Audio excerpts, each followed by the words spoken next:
Hi, Mark here for the Kensington Minute.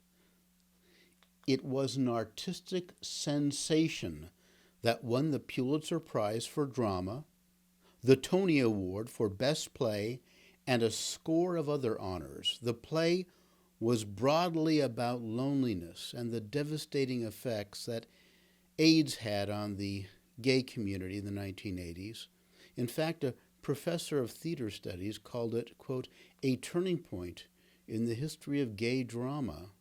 The play, which was made into a made-for-television series drama, has subplots, among them a long-awaited reckoning by come-back-to-life Ethel Rosenberg and a dying Roy Cohn who, still on his deathbed, is trying to conceal his homosexuality, and he's not fooling anybody. Cohn mistakes Rosenberg for his mother and starts speaking in Yiddish. Ethel sings him a Yiddish lullaby. All right, well. Do you know the play and the movie? Do you know who played Ethel in the movie? Right you are if you said Angels in America and Meryl Streep for Ethel Rosenberg. You can determine if the movie was a masterpiece or an artistic something else, whatever. But let's examine the dynamic between Cohn and Rosenberg. If you don't believe in angels existing in America or anywhere else, you're certainly not going to believe that Ethel was an angel. Okay, was she angelic?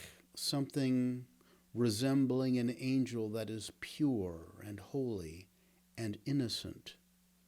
If you think so, we'd love to hear you make a case for that.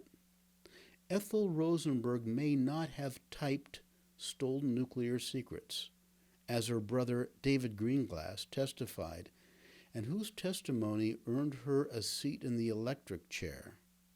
She may not be guilty as charged for conspiring to violate the Espionage Act of 1917.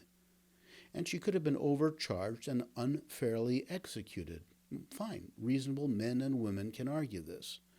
And we will hear those arguments in the future episodes of Kensington Minute, and we hope to hear your arguments too. But to cast Ethel as an avenging angel is, in my view, quite a stretch. This woman, along with her husband, who was a communist spy, certainly, died as martyrs for the Soviet Union.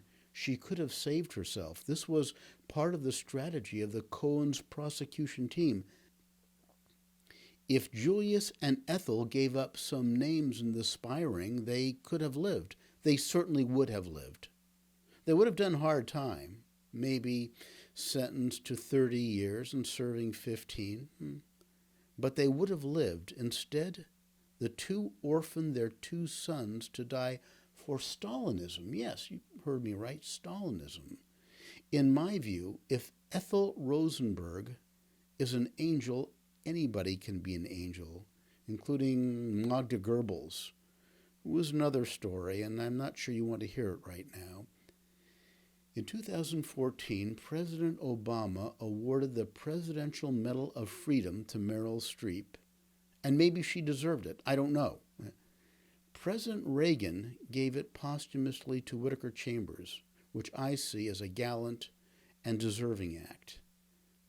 I just hope they don't give one posthumously to Ethel Rosenberg, who, in my view, was anything but angelic. But these days, what do you think?